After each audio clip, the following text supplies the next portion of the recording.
If there's anything to know, it is that my world has burned a few times and that I have risen every time. Bozoma St. John, Forbes' #1 most influential marketing chief. Is an international phenomenon. Has led marketing and branding at some of the biggest companies in the world. Who have you worked for? Apple, Netflix, Pepsi, Spike Lee. He was walking by with a script under his arm, and I took a red pen to it. I was a receptionist. I really did think I was getting fired that day, but intuition and creativity and following your gut made me be successful. Oftentimes we're in these situations that aren't serving us and we're thinking about how the other person's gonna feel. You are going to be unsatisfied with your life. That is the scariest thing. Be selfish in your life, in your career. I didn't want anything to stop me. But I was about 5 months pregnant when very quickly things descended into hell. I had a condition where the pregnancy is like attacking you. Then the doctor says to my husband, Peter, you save her or you save the baby. Which one is it? She didn't survive. It was the beginning of the big fractures in our relationship. We were no longer a team. A few years later, he gets diagnosed with cancer after you've separated. We had to make a choice to have the conversations, which were about forgiveness. Anger and misunderstanding really did not matter. We're going to be together to the last heartbeat.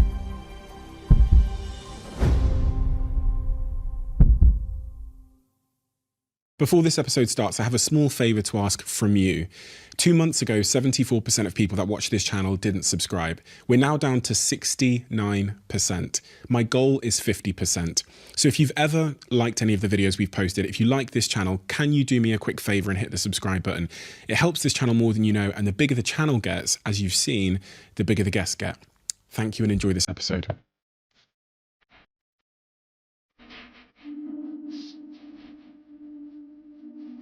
Bose, Yes.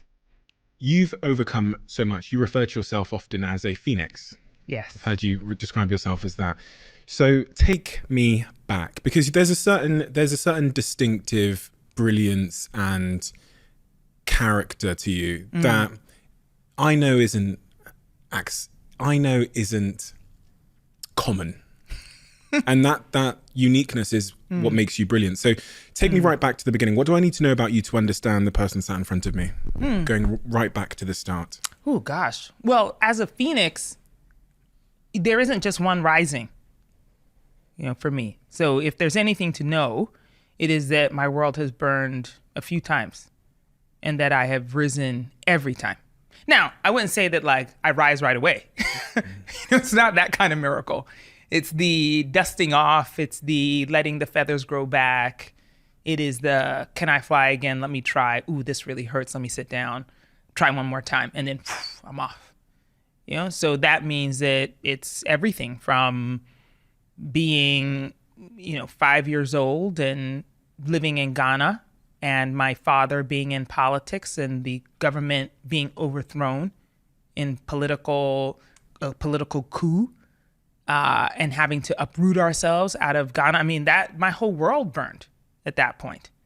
Or it is when I was 12 and we had lived in numerous places in Africa and then moved to Colorado Springs, Colorado. And again, the world shifted and burned and I'd have to recreate myself.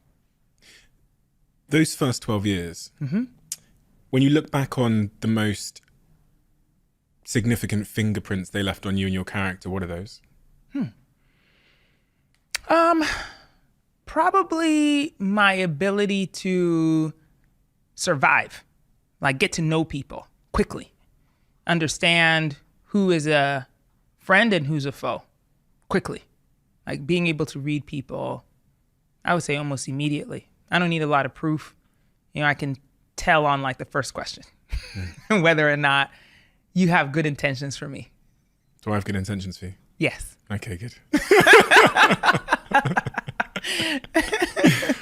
Your desire to be able to relate to the person in front of you, is that also linked to, because it was clear when I was reading about your story that you had a very early love of culture. Yeah. And just what's going on in the world. Yeah. Yeah, but that was survival. That wasn't, this battle of nature versus nurture.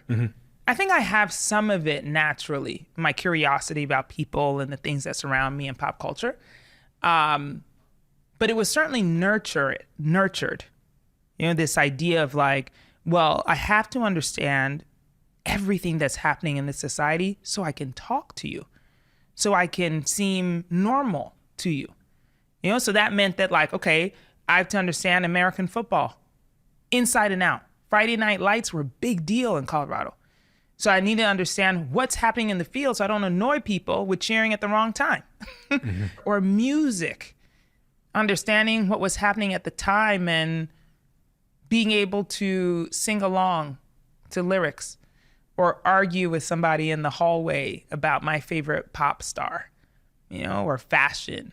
Make sure that the crease on my jeans was perfect or the way I folded it over and doubled it up was right.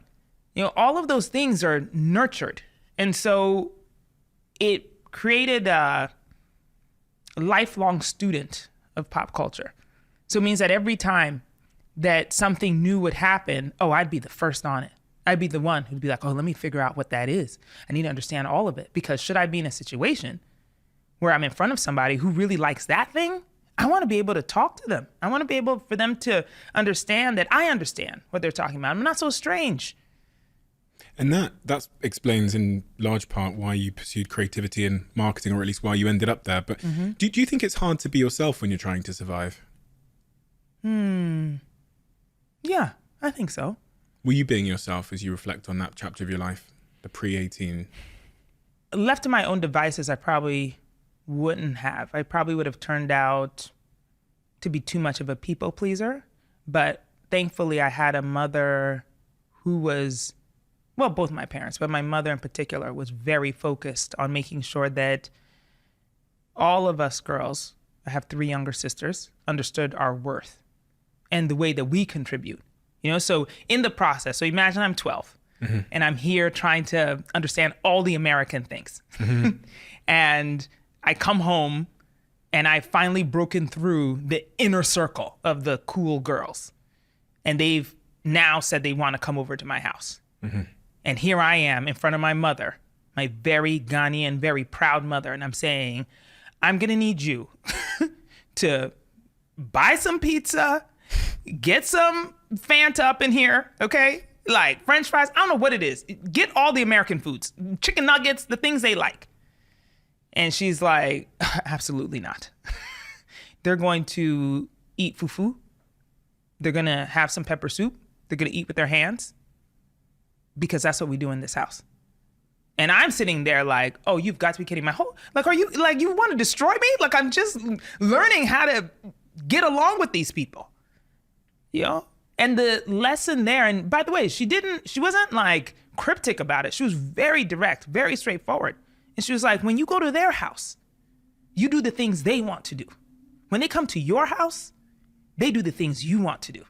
She did not mince words. And at 12, she said that. Maybe I couldn't have articulated it then, but I certainly understand it very clearly now, which is that I had to understand my own worth. Like, what am I bringing to the table? Not just about what they have and what they're trying to do and they're trying to communicate, but what is it that I'm bringing, so that the pride I have in my own culture, in my own skin, in my own uniqueness is as important as the things that they like. Regardless of apparent consequence. Oh, yeah. Because throughout, whether it's the corporate world or our professional lives, there's always an apparent consequence which holds us back. Absolutely. Do you think being the oldest of four sisters, right? Yeah. So, do you think being the oldest of 4 sisters shaped your personality? Oh, absolutely. Yes. I'm the boss. No question about it. But also, that was how our household ran. It's like my dad made no small beans of saying, like, reminding me constantly that you're the oldest. You have to set the tone. You lead the example. Your sisters will follow you. He says that today. I think he said that to me last week. He's like, what's he like? Oh, my dad. Oh, my God. He is the type of person who absorbs information and holds it and then can spit it back at you. He doesn't need a lot of time to understand concepts or things. I mean, he's a self-taught musician. He didn't go to high school. He didn't go to middle school or high school, but has 2 PhDs. And my dad has very, very high standards. So that is the person that I grew up with. What impression did he give you about what success was and looked like? And also in doing so, what failure was? Success meant financial independence and financial success. You needed to make a certain amount of money in order to have the nice things, the nice house, the nice car, the vacations, all the things. Success also meant big titles. So early on in my career, I remember wanting to take a job that had a lesser title than the one I was leaving. And my dad hated that. He was just like, but you're taking steps backwards. And my thought was like, well, it's not really, because the responsibilities are different and better, and they're going to get me closer to the place I want to go. You don't understand that, but I understand that. But to him, that was failure. And so that certainly changed the way that I think about, my own upward mobility. That for some time I did chase titles, but the truth of the matter is that a title isn't going to give you power.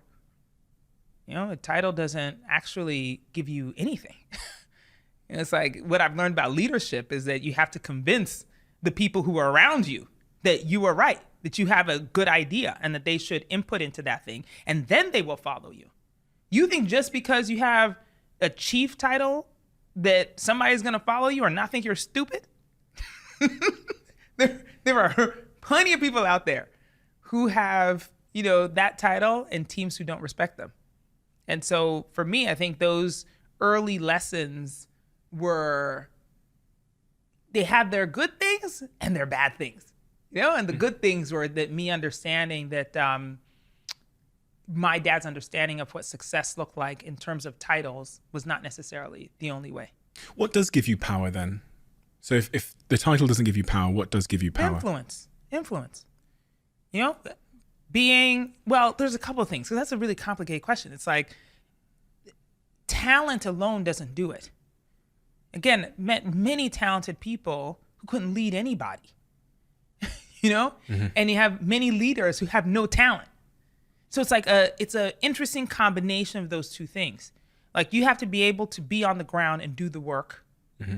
You also have to convince other people, so that's where the influence comes in, that the idea that you have or the way that you're saying we should go is the right thing, and then get them to follow you. And then you must execute. You actually have to be right. Yeah. And then if you do that enough times, then it becomes unquestionable. That's when the reputation precedes you. That's when, at least for me, it's like I get into a new job and people expect a certain thing. It's like, I've seen you do that over there. Or I had a friend who worked for you at this place and they said you did. Your first sort of real significant career move seemed to be this encounter with Spike Lee's agency. Yeah. So for people that don't know, who is Spike Lee? Okay. And how did that happen? Spike Lee is blackety black, first of all. All the blackness. No, but he is a film director, really, at his core, filmmaker, let's call it that, because he certainly produces and does other things and writes. But he has an advertising agency in New York. When I was there, it was on Madison Avenue. So Madison Avenue is like the place for advertising in the world, right? It's the place where the show Mad Men was made from. So DDB is one of the biggest agencies, and Spike had a JV with them. What brought you to New York in the first place? Curiosity.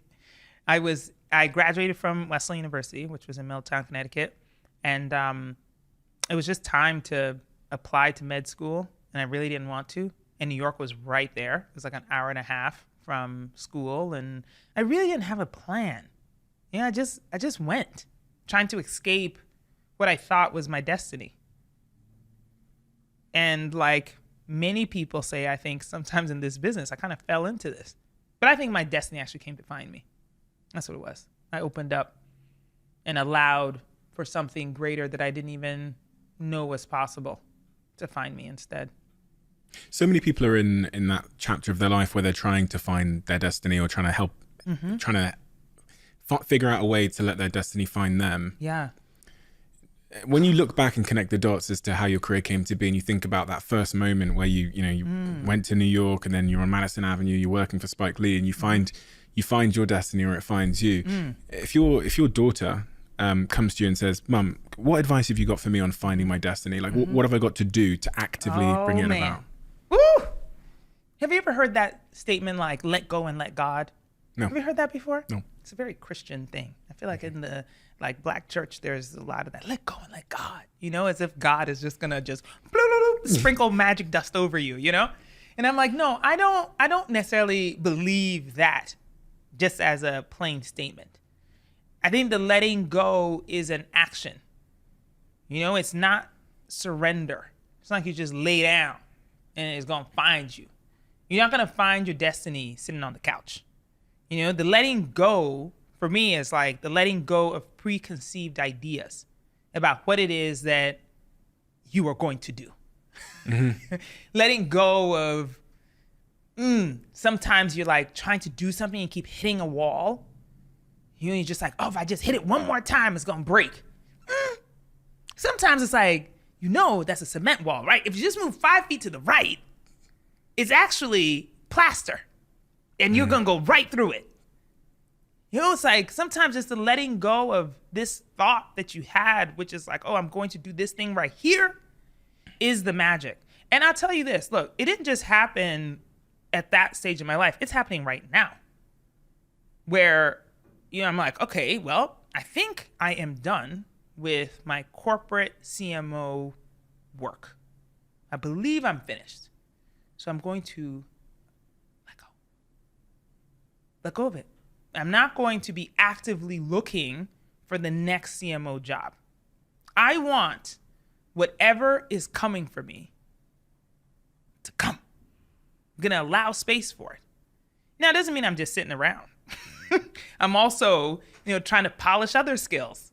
I'm trying to create, because perhaps the next thing that's coming is somewhere more in that space. I can feel it, like in my spirit.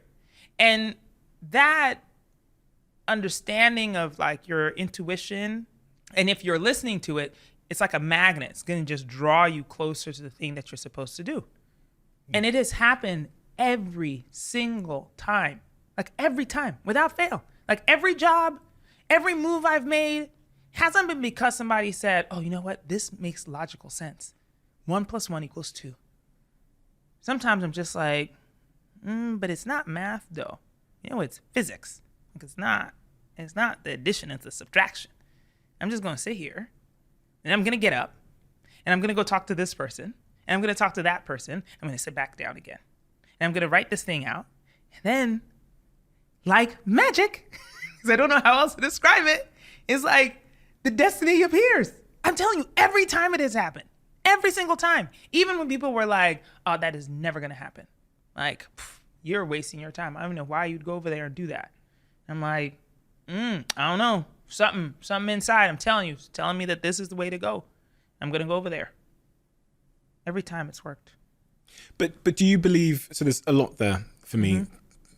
There's a lot that I'm interested in there. Do you believe, because I want to be clear, are you, because some people hear that and go, haha, love that. Everything happens for a reason. I'm going to chill and my fate is pre-written and it's coming for me. Bo said, all I got to do is wait. And it's gonna, because everything happens for a reason. It's pre-written, so I just gotta play these tarot cards, and I'm gonna. No. This is when I start banging on the table. No. If I just chill here. No chilling here, okay? I think you're probably talking my energy. I'm not one of those chilling here type people anyway, And I don't believe things are pre-written, actually. Like, for me, the idea of destiny isn't that something is already predetermined for you. I think you create your destiny also. Meaning that, like, look, there was a movie in the late 90s called Sliding Doors, starred Gwyneth Paltrow. The concept is basically like, if you're running for the train and you catch it, you jump inside, you have one destiny. If the doors close and you still stand on a platform, then you have to catch the next train, it takes you to a different destiny. That's the concept, right? It is what I also believe, which is that like my destiny is not pre-written. But the movements that I make are what lead me to the thing that's actually for me. You know, and so it's a constant evolution. So I don't believe that you have to sit and wait for it. I think your constant movement, your constant discovery is actually what then brings the destiny to you. So this isn't about predetermined anything or just like, let me just chill out on, like I said, you can't sit on the couch and expect your destiny to come for you. So it's not reading my horoscope with No. the tarot cards and... No disrespect to the tarot card readers. But I do believe that we are constantly creating our destiny. You know, that this life that we're living, these experiences, the people we're meeting, the people you're in relationships with, it happens because there's a certain action that you take that leads you to that thing. Now, it's your choice whether or not you take it. And then that's when the whole intuition thing comes up for me, right? Because I'm like, now, you may have caused a lot of action, and then you have a couple of choices in front of you. Where are you going? Which one is calling you? And then you know what people like to do? They want to write pro and con lists. They want to ask people for advice. Do you think I should do this or should I do that? Both of these look good. Why are you asking other people? They don't know. They're not living your life. They don't have the whole destiny. They have their own thing. Like, why are you asking them? And if you got quiet for a second and heard your intuition, but then again, sometimes people are scared, right? Because it's telling you to do something that you probably don't want to do. You're a little scared of it. And then you're going to choose the wrong thing. It's hard to hear your intuition when George is very loudly telling you. Yes. George being your father. Yes. and everyone can relate. There's always an external voice which is very loud, whether it's social expectation or Instagram or George. Yeah. Saying that this is the right thing to do. So like, how do you tune into your intuition and out of George? It's like any muscle. You know, it's like, look, we all have biceps. But some people's biceps are enormous. Thank you. That was good.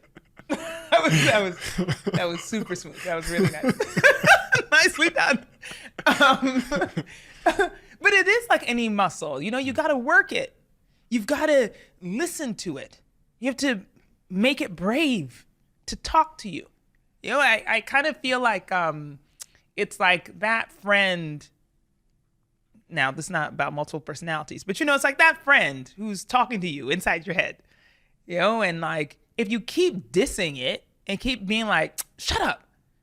No, that's a bad idea. If you keep doing that, that voice is going to get quieter and quieter. What makes you think it's going to ever be like, listen, Bose, I told you. No. Look, my intuition is so loud. Oh, there's no way. Oh, I meet people and will be like, that person's not for me. And no. By the way, somebody else will be like, oh, that is a very powerful person. You know, they'll introduce you to this other person, or, oh, they're so smart. They've done this and that and that and that and that. Not for me. Nah. So I'm not even going to engage. Like, my intuition is that strong. I trust it 100%. Because you've had to train it, right? Yes. I've had to allow it to lead me.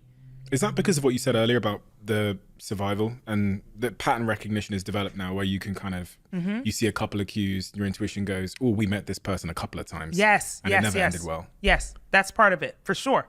Like, throughout my life, I've had to listen to my intuition, allow it to lead me, even when other people were like, no, whether it was my dad or a friend or a mentor, a boss.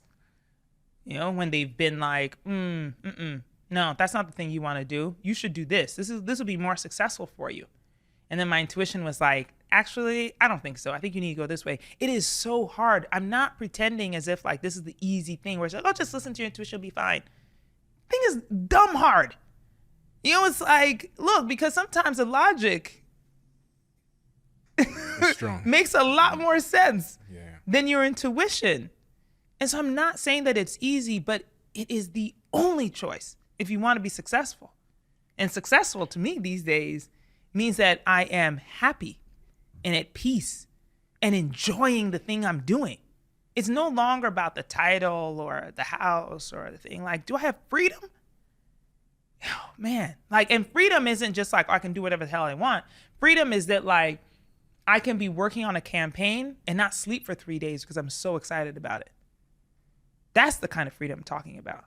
Like really enjoying the things that I'm doing. And if I am listening to my intuition, it's going to lead me to those opportunities that allow me to have that kind of experience with people or with jobs or whatever. It's such an important question that I don't think people ask themselves there, which is, what is your definition of success? And I know it's kind of like a fluffy question or whatever else, but once you have that as your North Star, it completely changes your like direction of travel. Right. So like that central question, I think, and everyone listening to this now, like what is your truly your definition of success? Because if you're not clear on it, someone else is going to write that definition for you. Yes. And it might be George. You know what I mean? Yes. Or anybody else. Yeah, or someone else. You know what I mean? Or Instagram might write it for you. Or your partner. And you're gonna go down that path and find yourself lost. Oh my God. And it will just be a feeling inside your chest that says, "Ooh, we made a wrong turning." Every time. You know, sometimes that shows up in the Sunday scaries. Oh my God, yeah. It shows up Yeah. there. We're having a conversation about this yesterday. Oh, yesterday it wasn't. But on Sunday, we're like, Yeah? Isn't it strange that it's Monday tomorrow? None of us have. It's not crossed any of our minds. Exactly. Or freaked out about Yeah. it. God, it's like, man, when I started recognizing that Sunday scaries were tied to my wrong turns. Whew.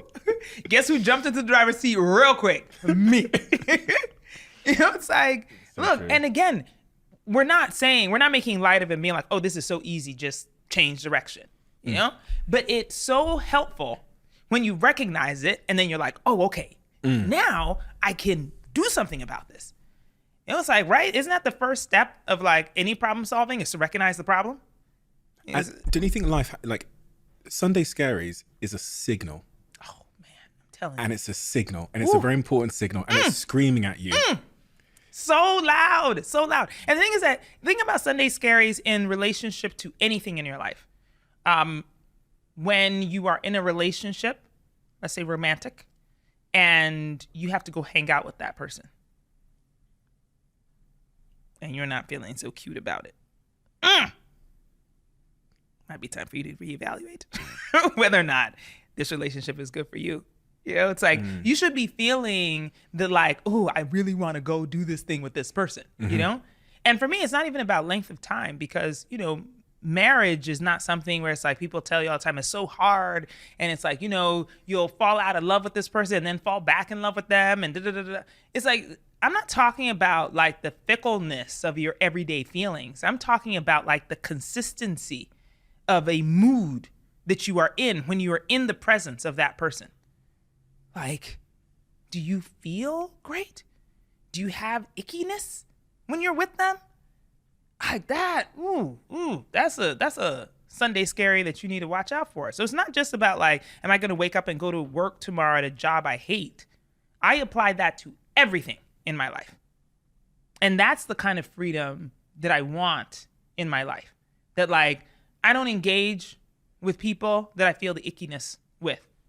There's so many, throughout your experience of arriving in New York and then working with Spike Lee, and there's so many really interesting moments that are sort of categorize and provide clues as to how you got here today. One of those early moments was when you're in New York and Spike Lee puts the script on your desk. Yes. Because that is for me a really clear, it's almost like a fork in the road. You could have done one thing or another thing. And the choice you made in that seems to be quite pivotal. Can you tell me about that? Yes. So interesting, it wasn't just that he put the script on the desk, he was walking by with the script under his arm. And as I shared, I love to read. And I know that Spike writes with a very Black point of view about the African-American experience. And I was fascinated by that. And so as soon as I saw it, I was like, oh, I mean, this must be something interesting that he's either writing or reading. I don't know. I want to be part of it. And what was your job there at the time? I was the assistant. Actually, not even the assistant. I was answering the phone, and I was a receptionist at his agency, a temporary receptionist. So I didn't even have the job yet. I was only filling in, and but it felt there was a little bit of naivete in it, you know, and that like I don't know if 15 years ago even. If I saw Spike walking past my desk, I would have been like, hey, what are you reading? Can I read that? because I would have used all my logic to say, oh, he's so important. Whatever he's holding there, he needs. He's not going to give it to you. So why even ask? I probably would have explained it to myself that way. But at the time, there was a little bit of that naivete, brashness, arrogance even, where I was just like, oh, whatever he's reading, I want to read. And so that's what I asked him. Just said, what do you have? And he said his script for Bamboozled. And I was like, okay, well, can I read it? And he looked at me incredulously and he was like, sure, here you go. Have it back to me in 3 days and let me know what you think. And of course, he had a smirk on his face, and so did the office, everybody who overheard the conversation. And I really didn't understand what that meant. But of course, in hindsight, I understood that it was such a complicated piece of writing that he probably didn't think I would finish it, one, or have anything to add. And I took a red pen to it, a literal red pen. He likes to tell the story now that, he gave this receptionist his script, and I came back 3 days later with markups and notes in the margins. Said, I think that this dialogue here could be flushed out a little bit. I didn't understand what happened between these two characters.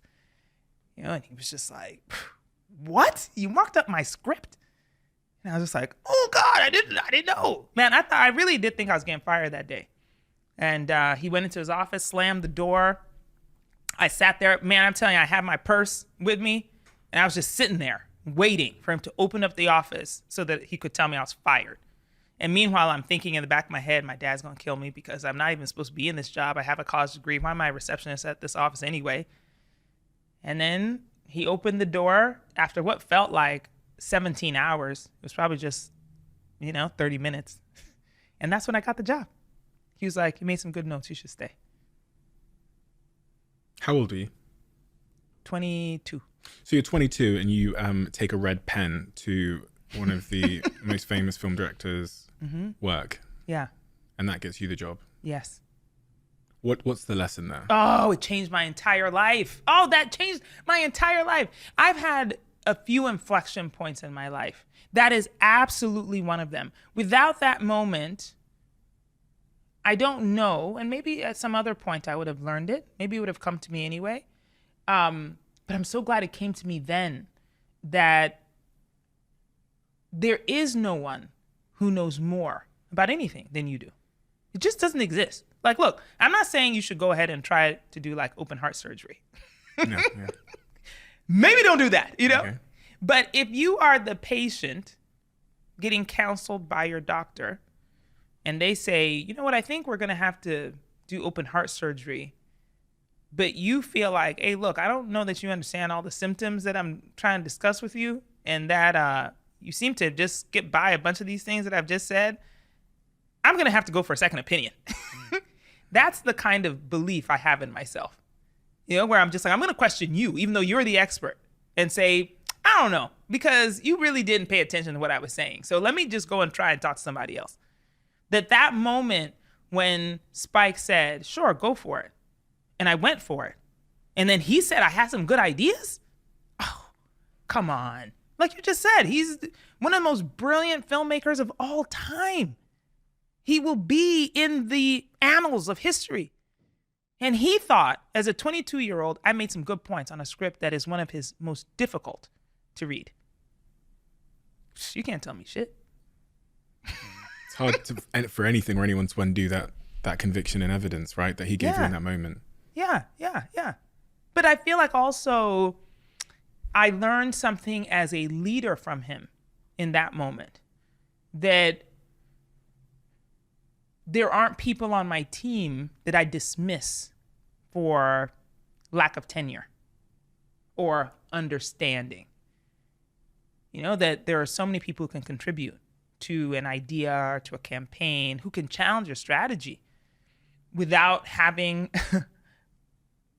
more knowledge than you do of the thing. You know what I'm saying? That there are junior people on the team that you should ask their opinion, because they're probably going to look at it from a different perspective than you ever would. And they might say something that changes the entire direction of the thing you're doing, and you should listen to them. Sometimes it's hard for those people to speak up, right? Yes. Because of that. Yes. But that's why, again, the lesson from that moment is that, when he said sure, it's like, as a leader, why would I not say sure? to somebody, or make the room for them to be able to speak up. I've been known in my teams to, I'm like a teacher, I'll call on people, and not to make them feel badly, but just allow space. See somebody who looks like and again, this comes down to like some of those lessons from when I was 12, reading people, body language, seeing somebody's itching to jump in the conversation, but they can't find a space because that knucklehead over there talks too much. We've all been in those meetings, and then just being like, hey, did you have something to say? Did you want to contribute to this? You ever thought about this? And then sometimes people are like, oh, no. They'll get shy, where like I can start to see them like panic. And I'm like, okay, no problem. But if you do, just let me know, and just give them a second to be able to gather themselves.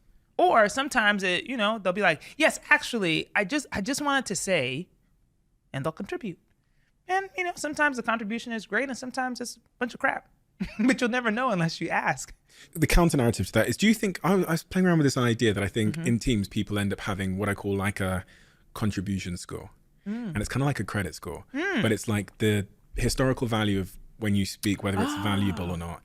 So like your credit, when you go for, you want to like lease a car or you want to get a house or whatever, if you've got a bad credit score, you're probably going to get shut down upon an application. And if you've got a bad contribution score, i.e. if you tend to just contribute without thinking, or you're just speaking for the sake of speaking, then when you speak, the first word starts at a lower level of appreciation.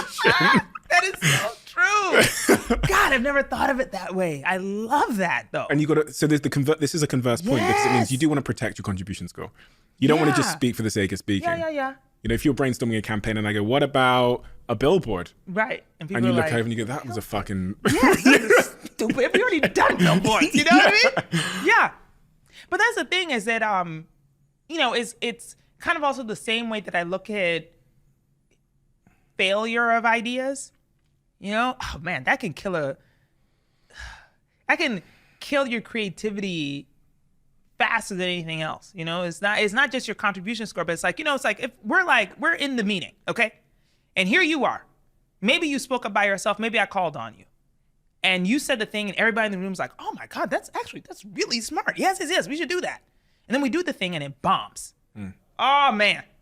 This is when, again, as a leader, it's like you got to come in and protect the people's spirit. And their confidence. It's like that idea of failing fast, like that's when it really comes into play. It's like, oh, no. Dust yourself off. Everybody get up. We're going to try this again. We're going to try a different way. Thank you for contributing. Sit your ass down. Okay, who else has another idea? You know what I mean? But making sure that they're no longer a pariah also. But that's your job as the leader to do that. It's like, look, we each have a value and a role to play in that context, right? So as the person who came up with the bad idea or the stupid contribution, your job isn't to then dust yourself off and try to come again. You can do that, but it's really hard to do if you don't have somebody on the other end who's pulling you to do that. And so my job in that role is to make sure that you come back. That is my job. It's not just to pick the good ideas. It's to protect the people, protect the good ideas, protect the bad ideas. Like make sure they keep rising every time something bombs, because it's going to bomb. Like you're not going to get a perfect score all the time. And it's funny because as you were saying that, I was thinking it was only a bad idea when it hit the market. Yeah. It was a good idea up until then. And that's an uncontrollable, right? No one can. So you probably should be celebrating the running the experiment itself versus the outcome of the experiment. Yes, that's right. And always, I love Monday morning quarterbacking. I love it. Some people think it's like a punishment. I really try not to make it feel like punishment, where you review the thing that happened that went bad, and everybody wants to pile on. Now all of a sudden, this person who didn't say one word in the meeting was like, well, I knew it was a bad idea from the start. Oh, I cannot stand those type of people. Look, in a meeting with me, you'll understand that's a wrong thing to say. If you're going to be the one who says, well, I knew it was going to be bad from the start, well, then you should have said that shit before we went and executed it. Otherwise, don't tell me now. You know? So it's like the picking apart of the thing, like, okay, what was the thing that went right? What was the thing that went wrong? What could we have done differently to get a different outcome? And sometimes it's nothing. The conditions were right. The idea was right. It was executed right. It just didn't hit. And then sometimes you're just gonna be like, just chalk it up. Like that sucks. You know, or you do learn something. You're just like, it was such a great idea in the room, but then we went outside and we were all in love with it that we missed the huge red flag. Everybody missed it. Nobody saw it. Nobody saw that, like, actually wasn't that funny. We laughed in the room, but it wasn't that funny. You know? It's like, and that has happened to me so many times where it's like, you just fall in love with the thing and then you go outside and nobody thinks it's good except for the people who are in the room with you. You know? It's like putting on a really great outfit at home. You know, you just look at yourself in the mirror, you're like, ooh, I am just too cute. Oh, I'm fine. I'm about to pull one a night. You go outside and ain't not one person talk to you. You see pictures later, you're like, I did not look like that. I know I didn't. I swear to you, I looked better when I saw myself in the mirror. Can't relate. No, I'm joking. I'm joking. Of course you can. I'm joking. But so that time when you're working in New York, what you're working with Spike at his agency, I read you took a phone call from an ex-boyfriend at college who was in a difficult moment in his life. Yeah. What did he say on the phone? What can you share? You know,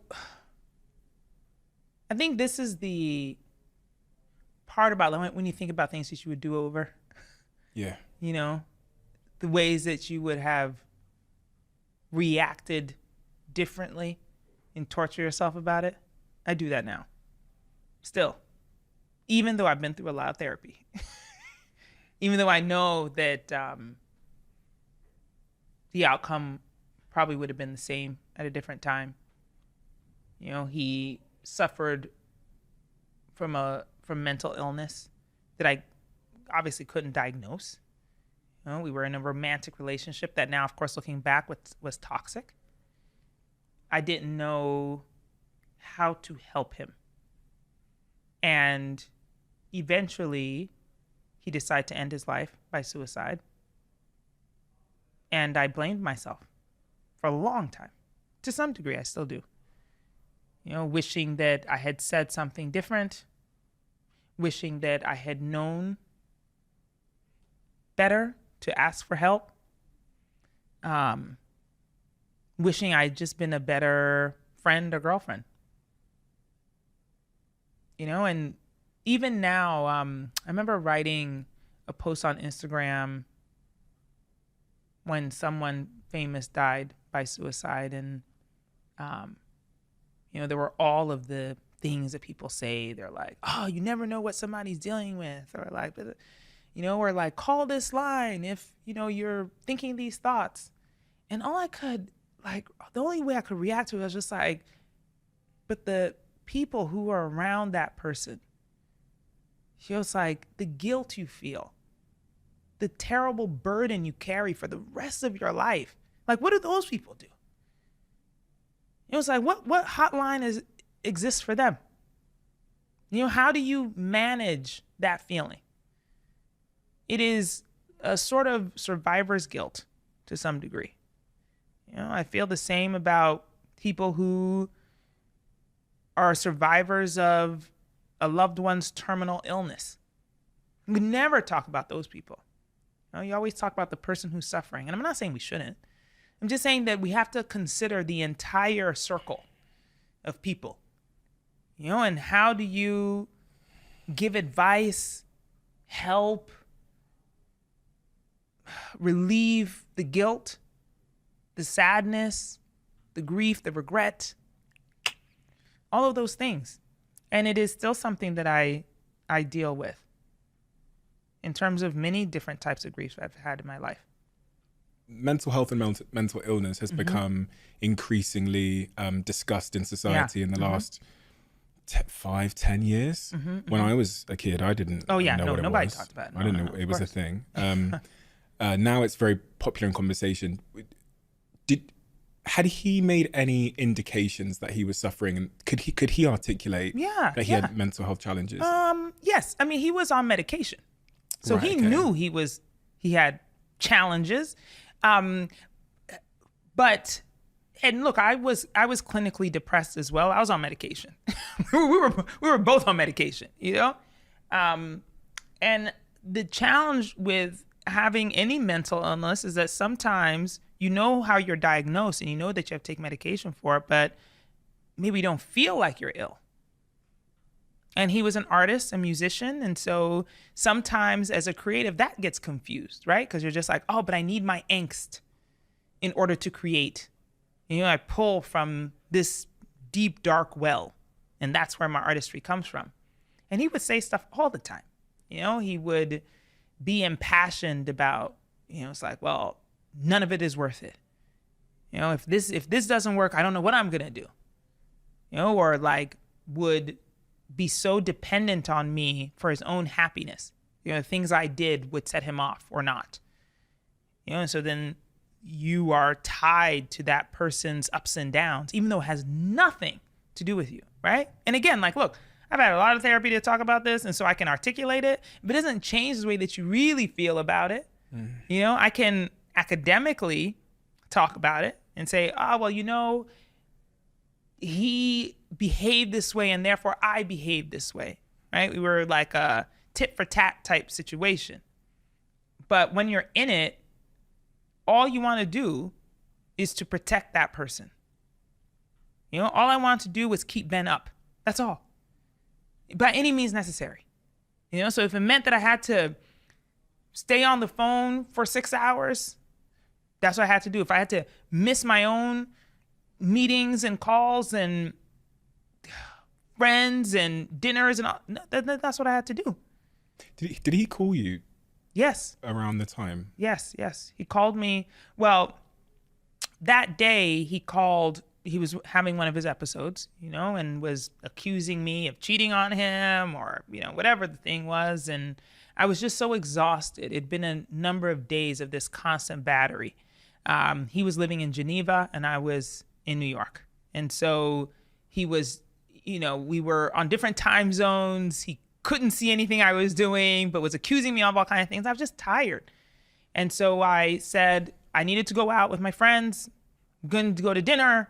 Of course, you can imagine the battery of insults, you know, that he hit me with. And I hung up the phone and just went. And I could hear the phone ringing when I left my apartment, you know, but I thought like, he's just going to have to cool off and I'll get back to him when I get back. And when I did, he had left me a series of increasingly panicked voicemails. And the last one was the one where he said he was going to jump from a bridge. And that was it. And he jumped from a bridge. Mm-hmm. Where are you at with because I know you said you can kind of look at it objectively, but it doesn't change how you feel about it. Yeah. Where are you at today? I mean, you're what, 2 decades on from that? Yeah. He was such a brilliant person, you know, a brilliant creative. I wish I could have saved him and myself. You know, meaning that I wish I had known to ask for help in that situation. I didn't know what to say. I didn't know how to articulate what he was doing or how I was reacting to it. I thought it was my fault. You know, that if I just like loved him harder or better, whatever better meant, you know, that he wouldn't have jumped. I think about it all the time. What would have happened if I had answered the phone when I heard it ringing when I was leaving? Was that the moment he decided? You know, maybe if I had picked up the phone, he wouldn't have felt desolate and alone. I think about that all the time. All the time? All the time. All the time. I mean, so much so that I apply that and many other things that have happened in my life in current situations. You know, meaning that like if there is a situation with a friend who's going through something or is, telling me about some challenge that they're having, and I feel powerless or I feel like I don't have the answer, I consider whether or not I am their last call. And I consider, they're like, okay, well, what else, who else can I pull into this to help? Because I don't know what to do. And by the way, the trauma response to that is that sometimes it's not even like that.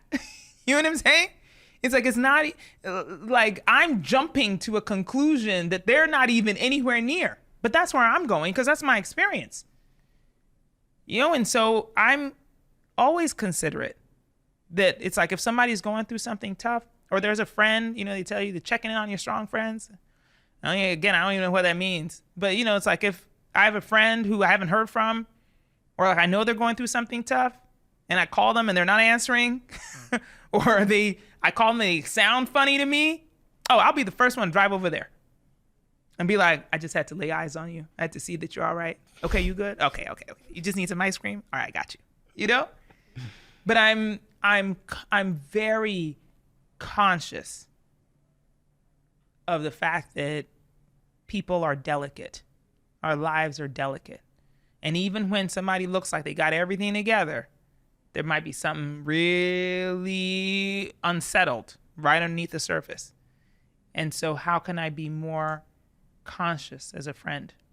Now, the difference, what I've learned in 20 years, though, is that although I consider, like, could I have changed the outcome of that night? Maybe I could have changed the outcome of that night. But it doesn't mean that he would not have decided to end his life. And I have also grown in understanding that it was his choice. It was his choice. It really didn't have anything to do with me. How a person decides to live their life or leave their life is their choice. And I have to respect it.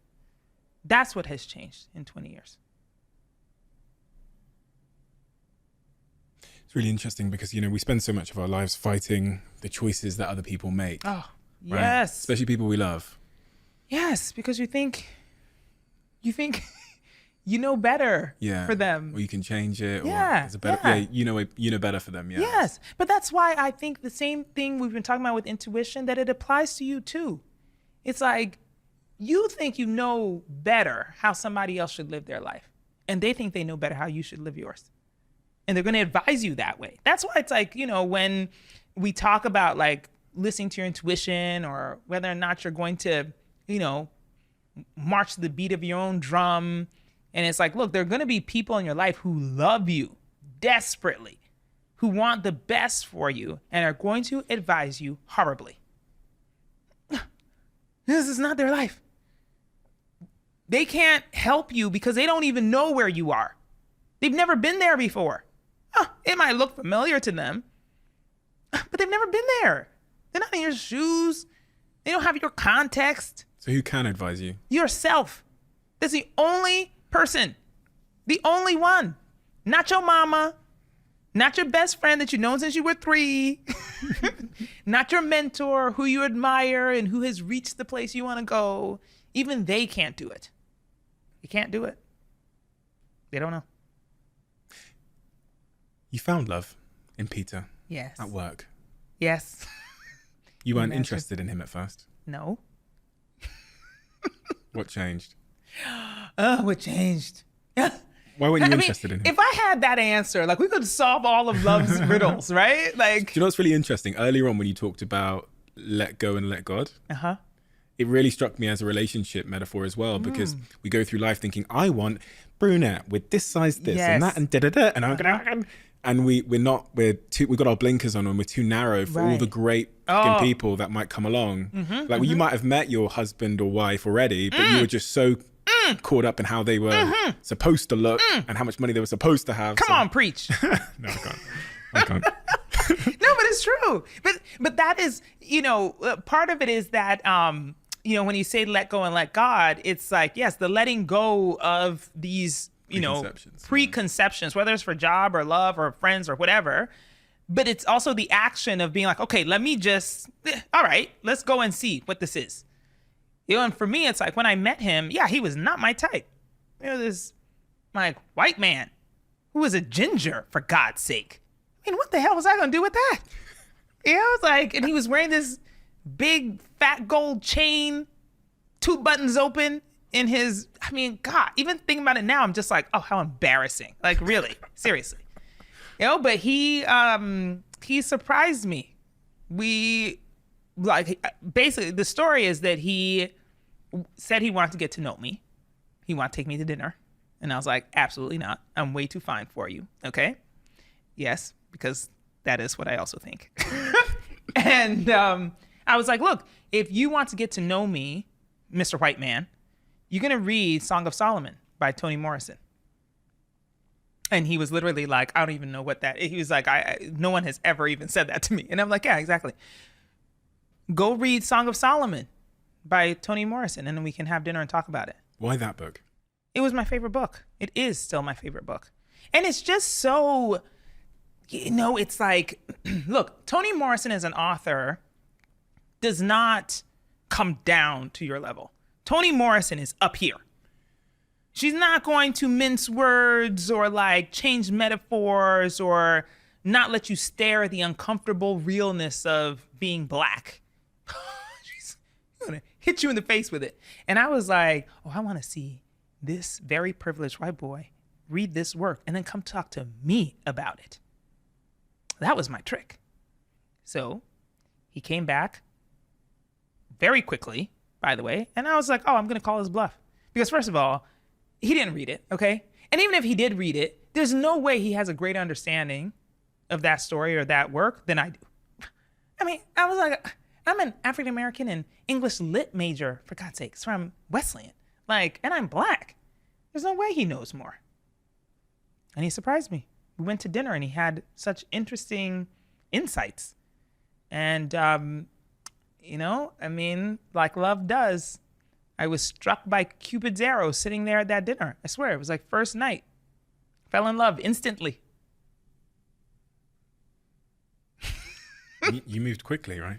Oh, yeah. Oh, yeah. That was November 9th, 2000. And by January, I told him I loved him. Also because he had painted me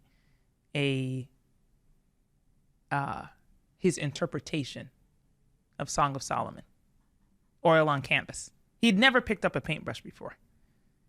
The painting now hangs in our daughter's room, by the way.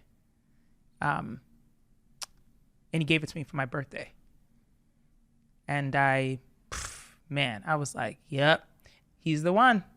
I want to marry him. That's it. And my very Ghanaian father was not into it at all. Did not approve.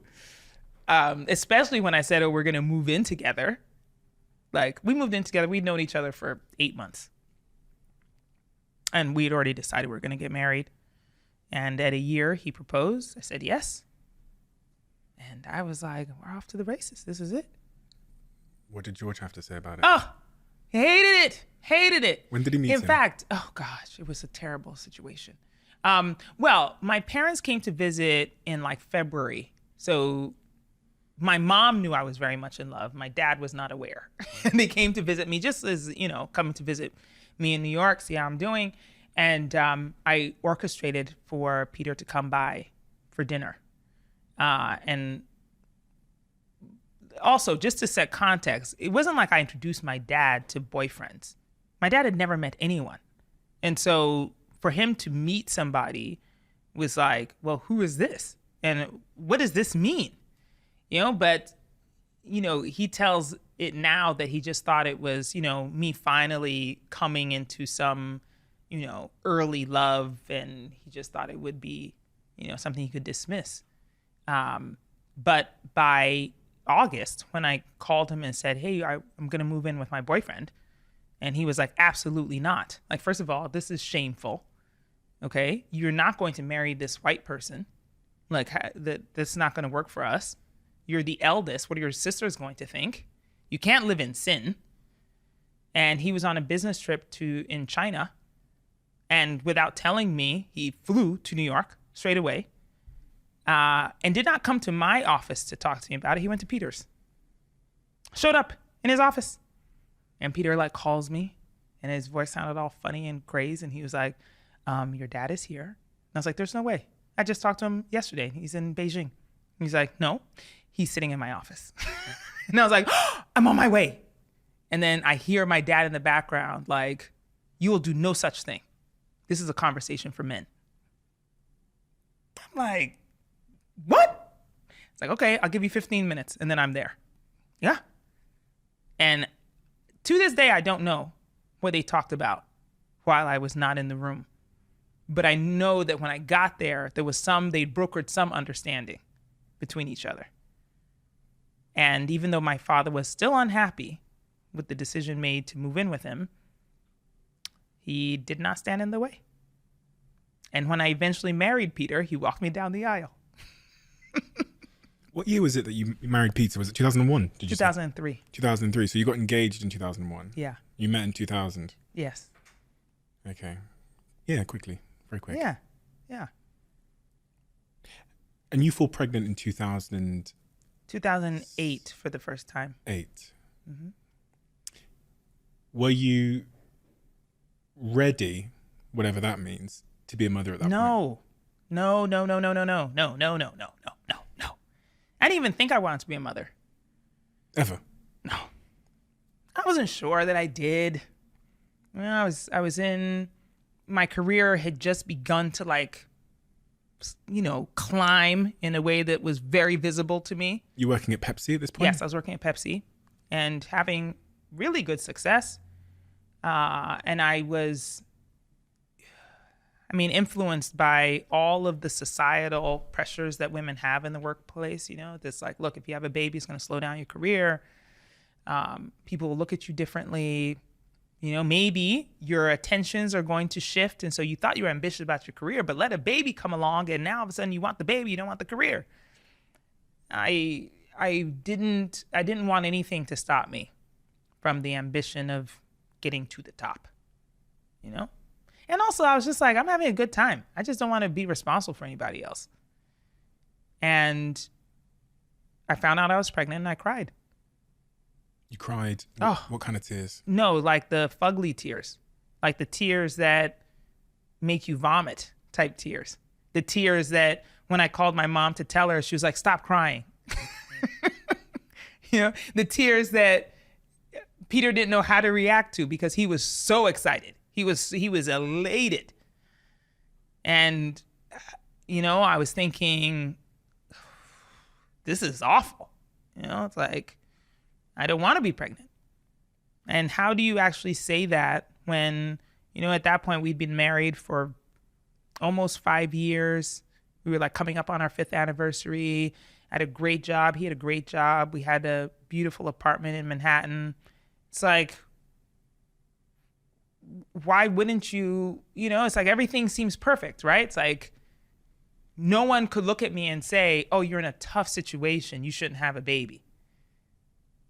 It felt selfish to say I didn't want to be pregnant, to become a mother. And I went into it under duress. I actually don't think that women especially, I don't think women talk about that enough. It's like the society's pressure of like becoming a mother at a certain stage in life.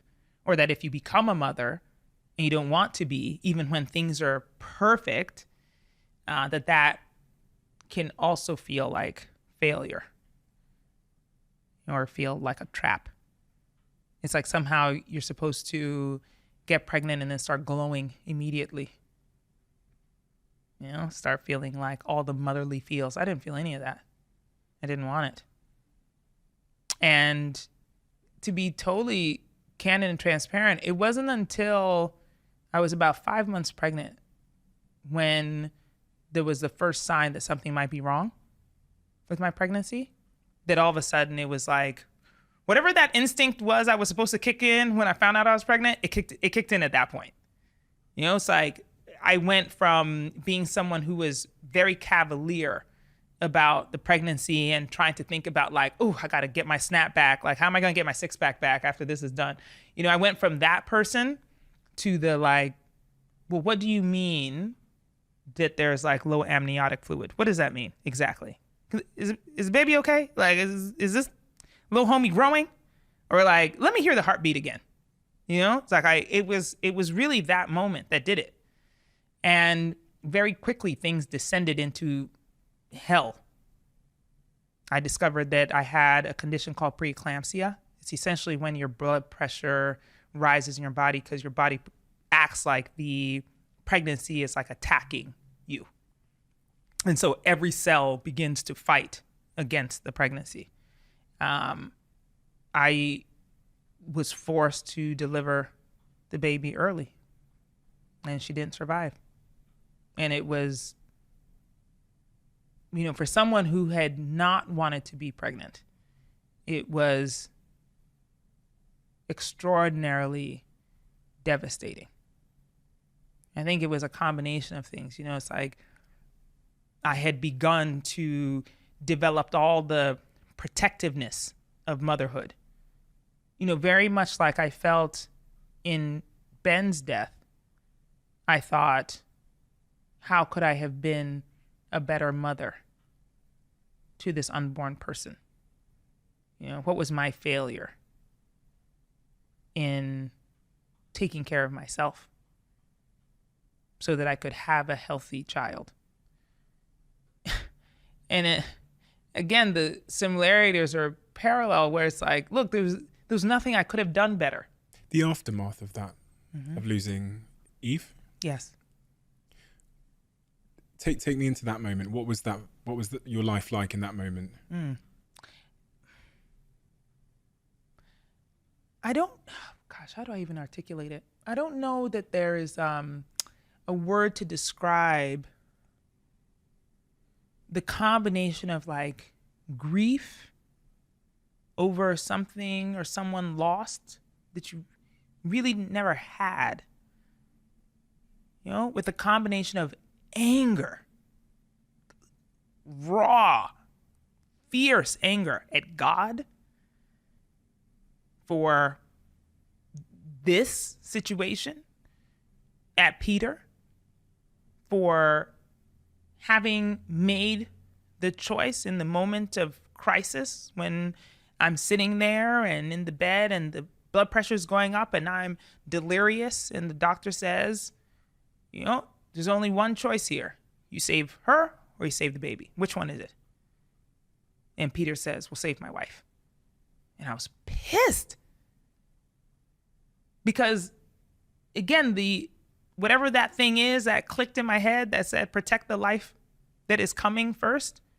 I was like, no, you should have chosen that one. I've already lived. You should have chosen her. You said that to him? Yes. It was the beginning of some of the big fractures in our relationship. That moment. You know, and then also feeling like an utter failure. This is like, women since the beginning of time have had babies. Apparently easily. My mom had 4. You know, it's like stolen Africans were having freaking babies in fields with no epidurals or childcare. And here I was living a very lavish lifestyle, having an OBGYN that worked out of the Upper East Side of Manhattan. And I couldn't even do that. Ugh.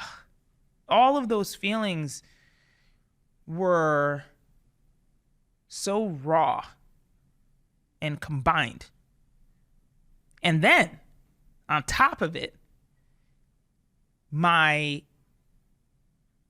almost debilitating drive to be successful at it. You know, it's like, again, we just go back to some childhood things that said, well, look, I've got to do the thing. I've got to be the best at the thing, right? It's like, so now, okay, this has happened. I have all of these terrible, scary emotions that are going on, but I'm going to be a mom. Clearly, that's what I set out to do. So now I've got to do it. And so 3 months after Eve died, I got pregnant. By the way, my doctor Everybody was like, absolutely not. Like, this is not a good idea. Not my therapist, everybody. I was like, I don't care. I'm going to do it. Not necessarily because, and this is a difficult thing to say, it's not because I necessarily want to be a mother. I want to do it successfully. I wanted to prove to myself, to my body, that I could do it.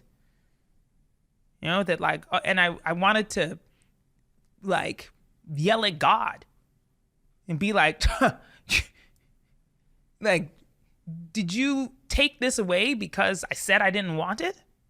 Well, okay, now I want it. So let's do it. You know, and even when I got sick again with my second pregnancy, I was like, look, I'm going to do everything. Man, I consumed so many prenatal vitamins, boy. Look, I would take them by like the palmful and be like, oomph, you know? And I got a specialist. I was taking Lovenox. For anybody who knows, it's like, you know, this blood thinner that I would have to inject into my belly every single day. Man, I was the most obedient pregnant woman you ever seen in your life. And I still got sick 7 months into my pregnancy. Still, with all of that. And so again, it's like, look, sometimes there are situations that you cannot control. Like, very much like Ben, like he would have chosen to end his life at some point with or without my love, with or without me answering the phone. I was going to get ill with or without the prenatals, with or without a specialist. Those are not controllable by me, but I was still trying my best to be successful, to do it well. And when Lael was born, she came out screaming. And I took one look at that girl and I was like, yeah, you and I were going to make it. Like you came here by any means necessary. And I am going to love you like fiercely, deeply, because it just took too much to get her here. A year after Lael's birth, I believe, Peter and you separated. Yeah. Connected to all of that? Yes. Connected to all of that. I mean, I think there's, you know, traumas in our life, of course, and especially I think for a married couple, and again, for us, you know, it's like Peter really wants to be a father. I wasn't sure I wanted to be a mother. We get pregnant. Terrible things happen in the pregnancy. We lose Eve. I blame him entirely and God, you know. He becomes obsessed with my health in my next pregnancy. He does not want me to get pregnant. I'm like, I'm going to. With or without your consent. No, I'm kidding. But it became a battlefield in our home and in our relationship. We were no longer a team. What was missing? Probably empathy. I can probably just narrow it down to that. Like a very shallow understanding of what the other person was going through. It's remarkable to me now to think about it. You know, it's like, how do two people who love each other so desperately go through the same event and cannot grieve together, can't see the other one's grief? How is that even possible?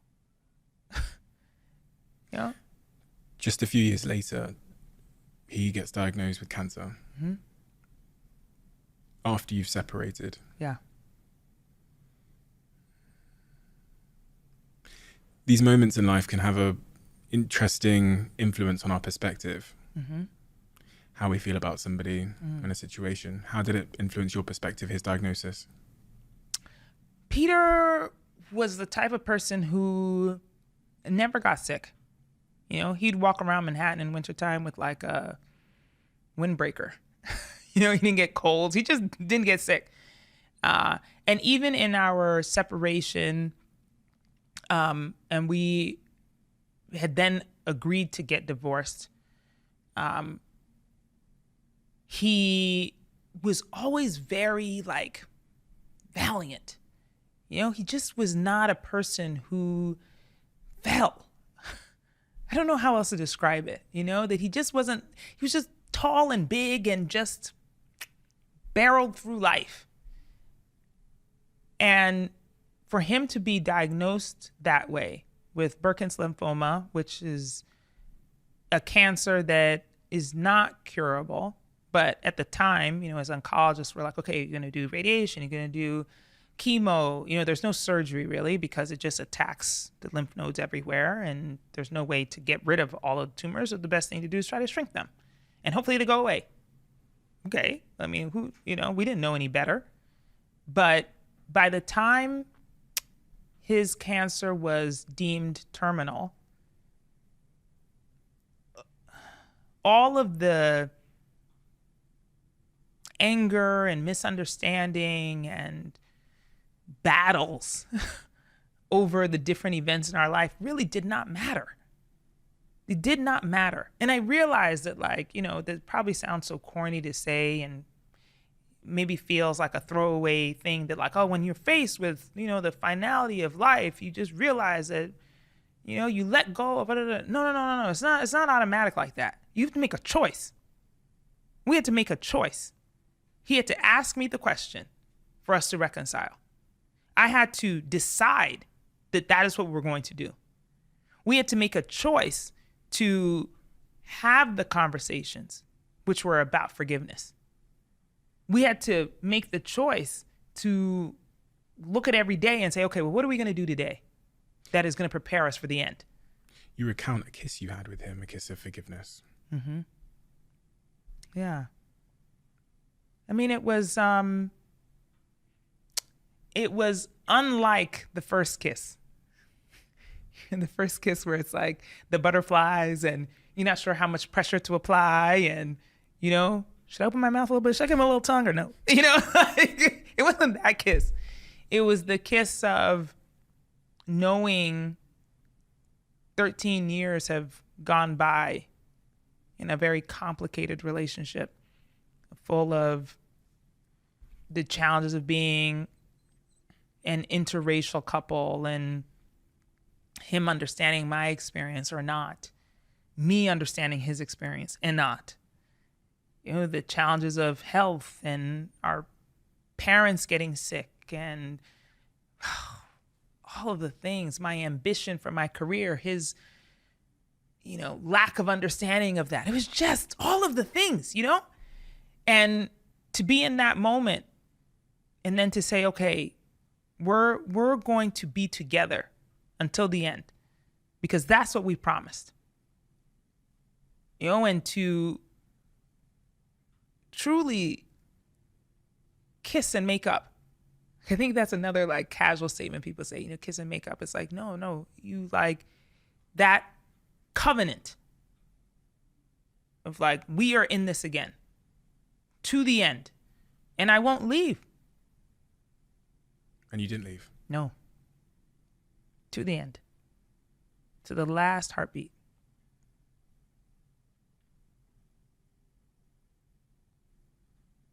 How'd you say goodbye to someone?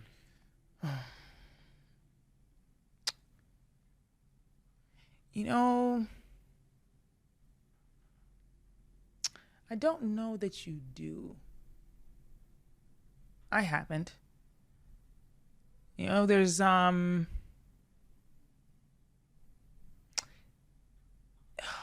there is the physical loss, of course, right? And grief in that is complicated also, you know, because no, I can't pick up the phone and call him, or I can't see his wide smile at something I did, or his scowl if I do something wrong, you know? I have multiple griefs of that. I have grief that Lael will never know her dad in the way that I wish she knew him.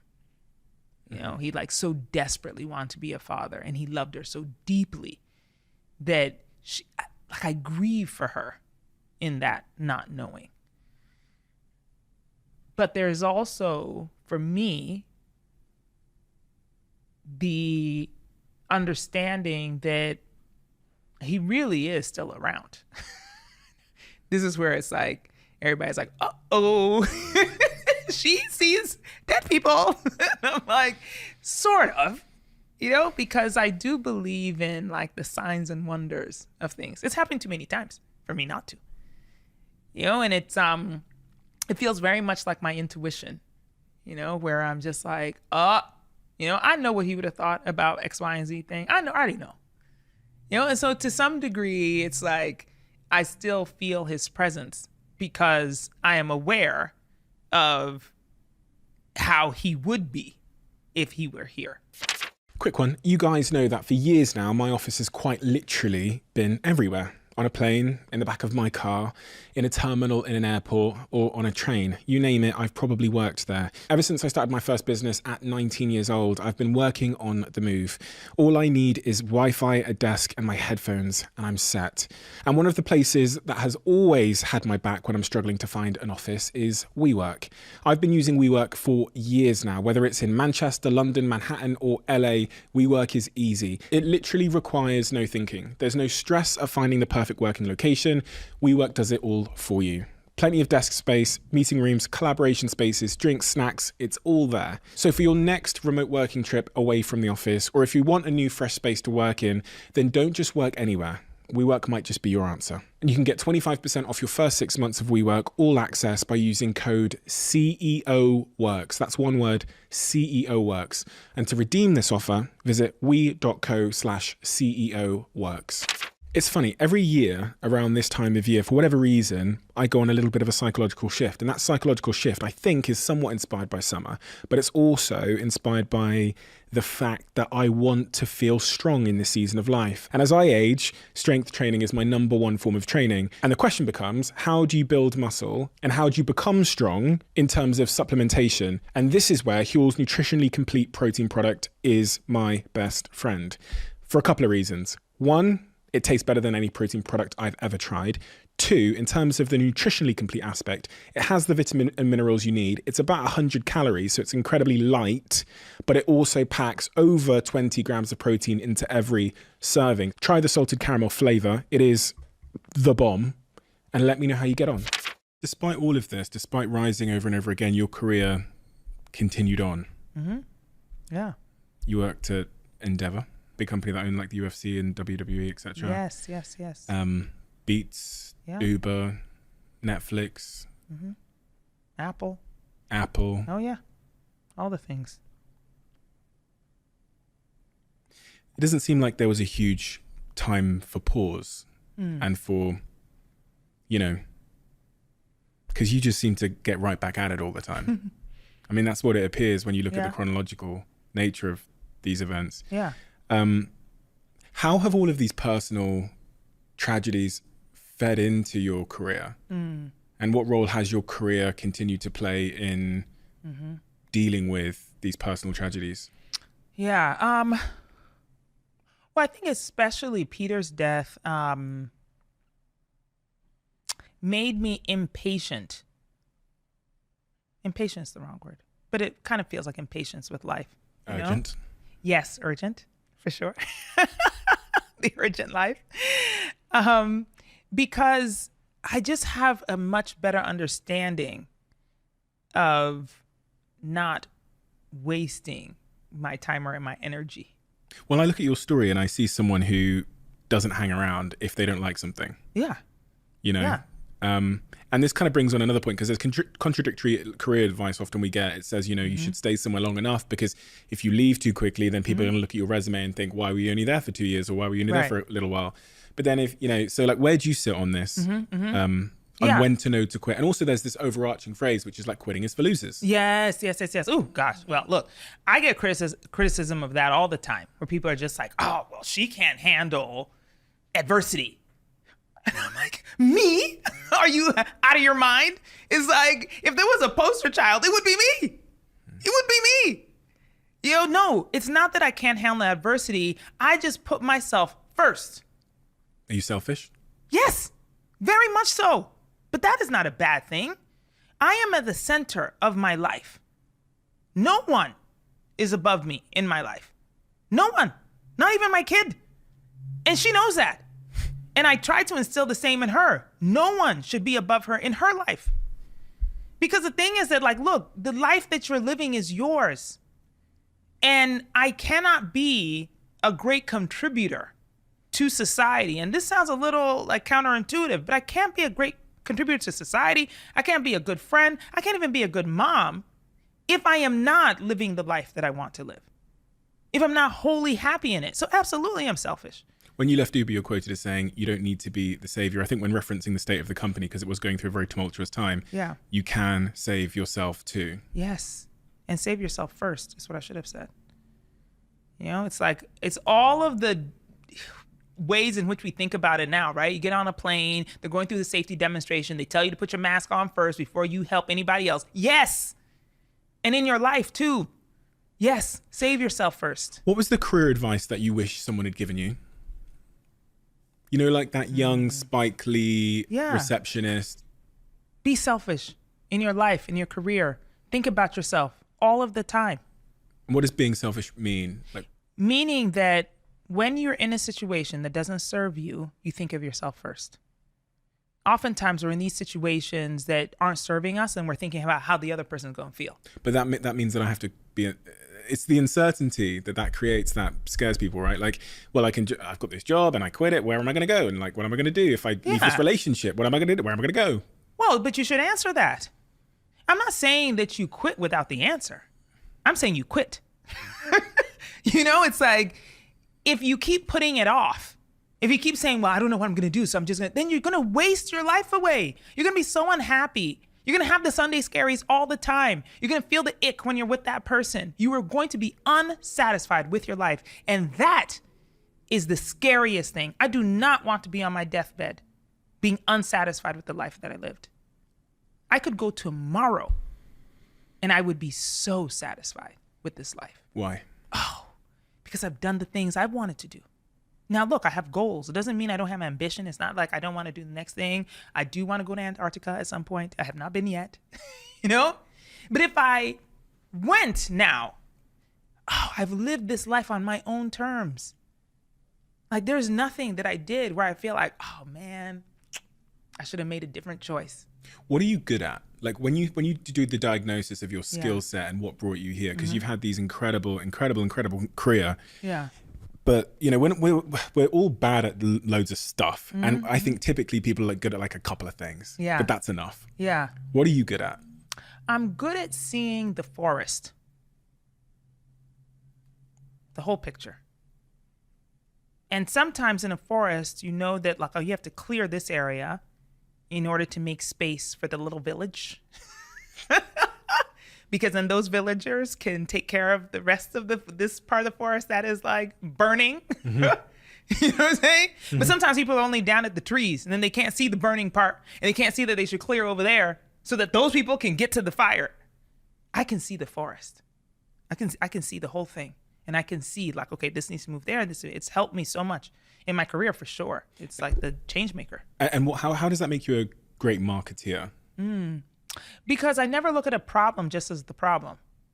You know, it's like when I got to Uber, the problem was that there was a huge campaign that was like, delete Uber, right? People are like, oh, they're mad at the company because of lack of diversity in the C-suite and they treat women horribly and they're not paying the drivers and, oh, it's unsafe even to get in the car. And I went in and it's like, if I had just tried to like go after one thing, it would have been whack-a-mole. Yeah. You know, everywhere I did, okay, pop this one down and this one pops up. You hit that one and that one pops up. But I can see the forest. I can say, this is not an issue about whether or not Travis Kalanick hates women or hates black people. This is not about whether or not your driver is going to kidnap you. This is about trust. Do you trust the CEO of the company? Do you trust the driver when you get in the car? Do you trust anything about this whole situation? Self-driving cars, you trust any of it? If you don't trust it, nothing I do is going to make you like the company. I could fix the issue of like, hell, make half of the C-suite people of color and women, and you would still be like, yeah, but they're gonna kidnap me. The best people you've encountered in marketing, what do they have in common? They're great storytellers. They can make you believe anything. Those are great marketers. The ones who make you believe that you put on a pair of Nikes and somehow you're now LeBron James. And how do they, what makes a great story? It's close enough to the truth. For you to believe it? Yes. Well, when I put on any pair of shoes, I'm no LeBron James. But you probably walk more confidently. It's true. So maybe you weren't LeBron, but you're a better version of yourself.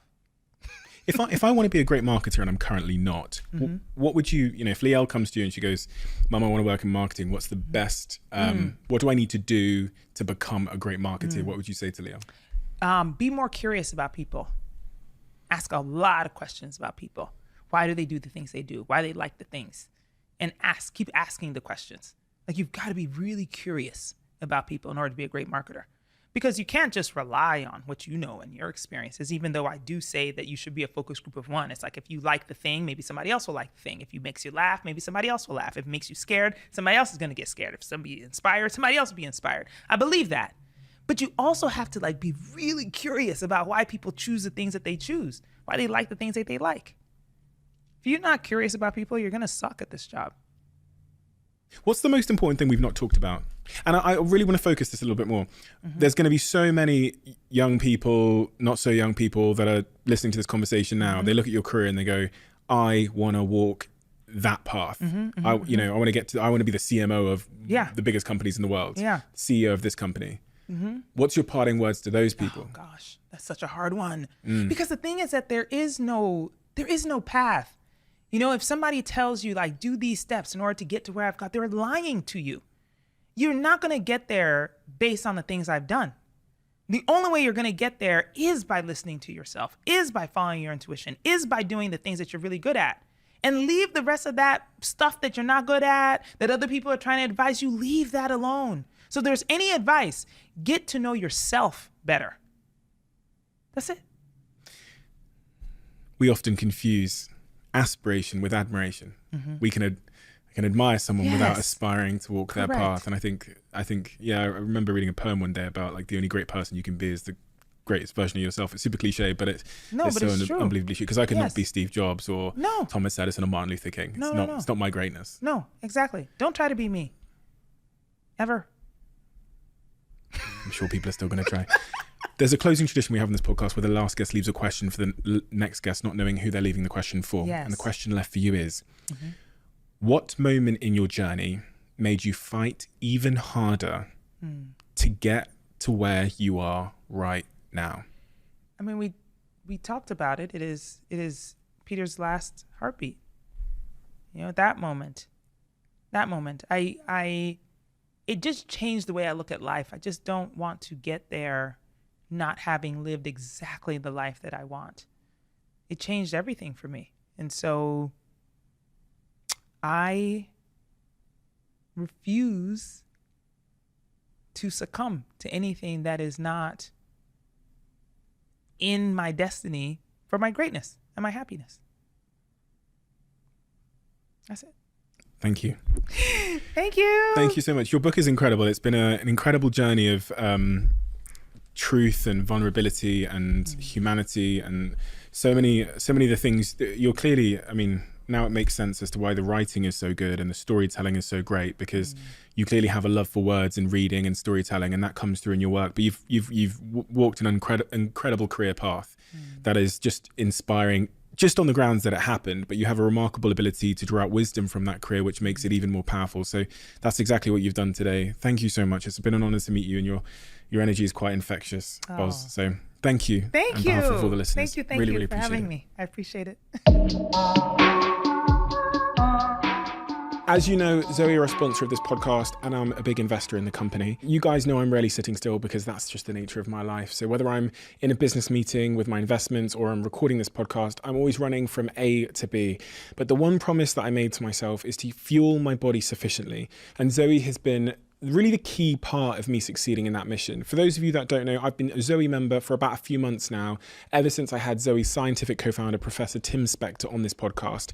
Zoe helps me to understand how to make better food choices for my long-term health, and it's all personalized to me. Eating the right food is essential for me to keep me going because some of my meetings are often later in the day, and so I need to ensure that I keep my energy levels up. And Zoe allows me to understand which foods work for me and which foods don't. Eating the Zoe way, I don't get that dreaded afternoon crash and I feel great. So to get started with Zoe, go to zoe.com/Stephen and use my exclusive code CEO10 for 10% off. So many of you have been asking me for a discount code. Here it is, CEO10. Go to zoe.com/Stephen and use my exclusive code CEO10 for 10% off. And if you already use Zoe, send me a DM and let me know how you're getting on.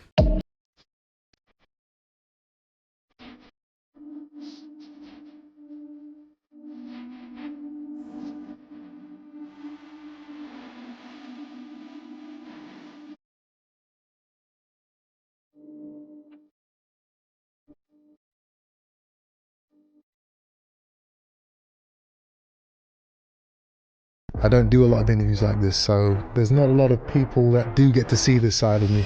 Chris Eubank Jr. The biggest fight of his life. Growing up, I was always Chris Eubank's son. A lot of people would say, you're trying to steal your son's limelight. To a certain extent, maybe he was. I have to do something here to where people know me for me. I got myself into this gang. Some kid had got my number. He was like, wait till I find you. I went into school with a baseball bat to find this kid. I take the baseball bat out. That changed the path of my life. The first time I went to Dubai, there was a young guy there and offered to train me.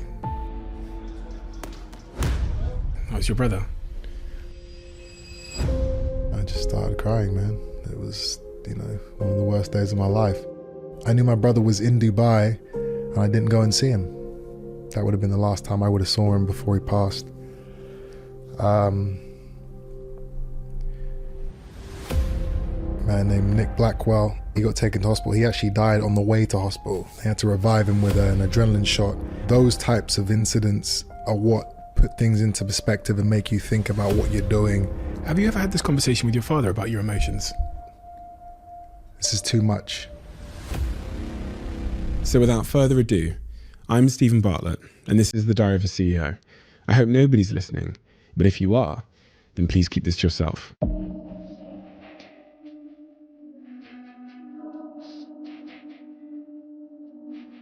Chris, one of the really remarkable things about your story that kind of broke the mold a little bit was someone that comes from a family, as you described, where you did have comfort because your father was very, very successful in his career.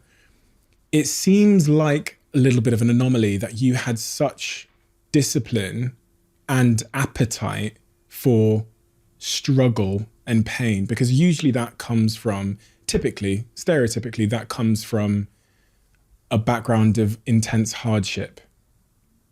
So I guess my question is, where did that come from in you? And is that something you saw in all of your siblings? I always had that very competitive personality, and before I found boxing, I was heavy into sports in school. Cricket, rugby, football, athletics, swimming. And I just got a high off of competing and winning. Just competitive. That's all I wanted to do was test myself against other guys. And then obviously when I found boxing, I quickly understood that this was the ultimate form of competition. You couldn't get anything more intense, more hardcore, more pure than two guys putting gloves on, getting into the ring and going until somebody can't go anymore. Did you have that from your dad at all? Was he ever pushing you in those early years before you even knew he was a boxer to be competitive, to win, and that was important? Or was it more just innate in you? It's funny, my father actually, he was the opposite in terms of supporting or, pushing me towards boxing. he banned me from going to boxing gyms for a couple of years. He didn't think I'd be tough enough, you know. So you know, I was begging him all the time. Let me go to the gym. Let me go and spar. Let me go and train. And he would just tell me, no, you're not going. Stick with your athletics. Stick with your rugby. Stick with your football. Stick with your studies. That was a big thing for him, you know, because he didn't have that education growing up. Boxing is going to be too tough. You know, you got so many, look at where you are. You're in a mansion, you go to private school, you know, you've got everything you need and want here. Why do you need to go down to the gym and get your ass kicked every day? So, you know, it took years of me nagging and begging, let me do it. Finally he gave in, and I guess the rest is history. Now we're here. When I was younger, I remember my older brothers could all eat really spicy food. And I remember someone saying to me at the table, maybe one of my brothers, maybe my mum, she was like, don't give that to Steve, he can't eat it. When I heard that, it sounded like a challenge to me. Now, when you said that about your dad, it almost sounded like a dare. It sounded like a challenge. Did you receive it like that? Him saying you're not tough enough to do that? Absolutely. You know, as a kid, when you're told you can't do something, you want to do it 10 times more. Do you think he was aware of that? He's a smart man. You know what? I've never thought of it like that. I've never thought about that. Like, was he trying to bait me? You know, was he saying this or stopping me so that when I actually did start, I would go so hard that I would actually, you know, make something of myself in the sport? I have no idea. If he did, then that's a hell of a, you know, a thing. But no, I mean, I genuinely think that he did really think I wasn't tough enough. I mean, world champions, the best fighters in the world, generally come from poverty, from hardship, from broken homes, and they fight because they have to fight. There's no other option for them. If they don't win, if they don't succeed in boxing, they don't eat. You know, they don't have a home to go to. They can't pay the bills. So that's what fuels them to make it. They have no choice. Whereas me, I had many choices. So in a way, I see it as actually more of an accomplishment, because I didn't have to go through everything I went through to get to where I am today. 34 fights, 32 wins, the pain, the hardship, the sacrifice, the suffering. I didn't have to do any of that. I could have stayed in school. I could have kept the rugby up, or the football, or the cricket. You know, and I would have made it in any sport that I wanted to make it in. I know that. Why? Just because of my passion and my drive. You know, once I zone in on something I want to do, nothing else matters. And I will do it, and I will get there by any means necessary. People that don't know about boxing or don't know how to fight, they think that you got to be big and strong and mean and full of hate, and that's what enables you to be a great fighter or to be able to win in the fight game. And sure, some of those things are going to help you. You know, speed, power, all of that stuff plays a big part for sure. But the biggest part of being able to be a great fighter is this. And a lot of people don't realize that, or don't know that it is, in my opinion, I don't know, 70, 80% mental. You know, the balls and the grit that you have to, you know, walk through crowds of thousands of people. And while you're walking there, knowing that, you know, once you get to that ring and walk up those stairs, you're going to have to take off your jacket, the bell's going to go, and you're going to have to fight somebody. You're going to have to get hurt, and you're going to have to hurt somebody in front of thousands of people and millions of people around the world. That in itself, that walk, most people on the planet cannot do that. Just the walk, let alone the fight part. It takes a lot of mental strength. takes a lot of guts, a lot of heart, mental strength. It's a huge thing in boxing. It's a big thing in life, even outside of boxing, right? In business and in all, I think, great endeavors. Do you think it's something that you can, from what you've seen in the gym, something you can teach or train? I think you can. Have you seen it taught to someone that didn't have it? I've seen fighters improve, I've seen fighters over the years become more confident and in their abilities, and that does transfer over to their performances in the ring. I think to a certain extent you do have to have that strength, that belief and that courage and that mental fortitude to fight. It can be enhanced in some ways, but only to a certain extent. Because at the end of the day, there are going to be times in training, in sparring, and definitely in the fighting where you're going to get hurt. You're going to be in a position where you're questioning yourself. What am I doing here? Am I going to be okay? Can I beat this guy? Should I give up? Should I find a way out? This is too much. Every fighter experiences that moment, Have you experienced that? Yeah. In a fight? There's one time where I was close to giving up. One time. I went to Cuba before I turned pro. Out there, obviously, they have the Olympians and, their Olympic training is second to none. These guys are animals, they're monsters.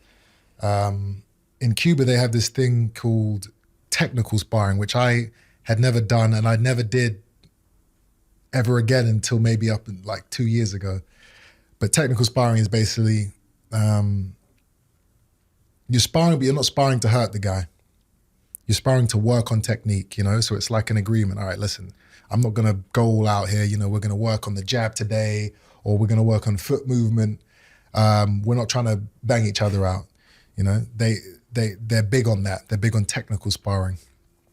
I had never done anything like that. My whole mentality was, if I'm going to spar you, I'm going to try and get you out there, because that's how my mentality is going to be when I'm in a real fight. Mm. So that's just how I need to be. The Cuban Olympic heavyweight representative walks up the stairs and gets into the ring. I thought he was coming into the ring to shadow box and warm up for his sparring session with somebody else. He said, no, you guys are going to spar. I was like, he's about 3 times the size of me? What do you mean? He's like, yeah, it's okay. He'll work with you. Technical sparring. So I thought, sure, that's fine, let's go. First bell goes, this guy sprints over to me and just starts laying into me. The biggest shots, bang, bang, bang. Head up, moving out the way, dodging, running around the ring, and he's just coming at me, and I can't get this guy off of me. He knocks me out of the ring. He punches me. I fall out of the ring. I drop down. It's like a 3-4 foot drop onto concrete. My knee hits the concrete. My leg goes dead, right? This is the second round that this happened. I still have one more round afterwards. So I'm getting up, legs completely gone. I'm looking up, and this heavyweight's like leaning over the ropes, looking at me, looking down at me. And I have a decision to make. Do I get back in, or do I say, listen, my knee's bad, you're too big, I've got a concussion, let me just take a break. So I'm sitting there, I'm looking around, everyone's looking at me, my dad's there. I was like, you know what, let's fucking go. Let's go. Walk back up, knowing what I was about to receive as soon as I got back in the ring. And that's exactly what happened. Clapped us back in, just starts laying into me again for another 2 rounds. But my whole thing was, I have to finish the 3 rounds. Why? Because I said I was going to do the 3 rounds. I said I would spar him the 3 rounds. I'm not leaving this gym with everybody knowing that I quit. Why not? Why not? Because I couldn't live with myself. I've got to go home and go to sleep. How am I going to go to sleep with that on my mind? You know, I can go to sleep with getting my ass kicked by a guy who's 3 times bigger than me. I can sleep like that. I can't go to sleep knowing that another man made me quit, made me run out of the ring. No. So I got back into that ring and I took my beating like a man. And from that day on, I was never scared again. So that was the worst experience of my life in terms of boxing, but it was also the best experience.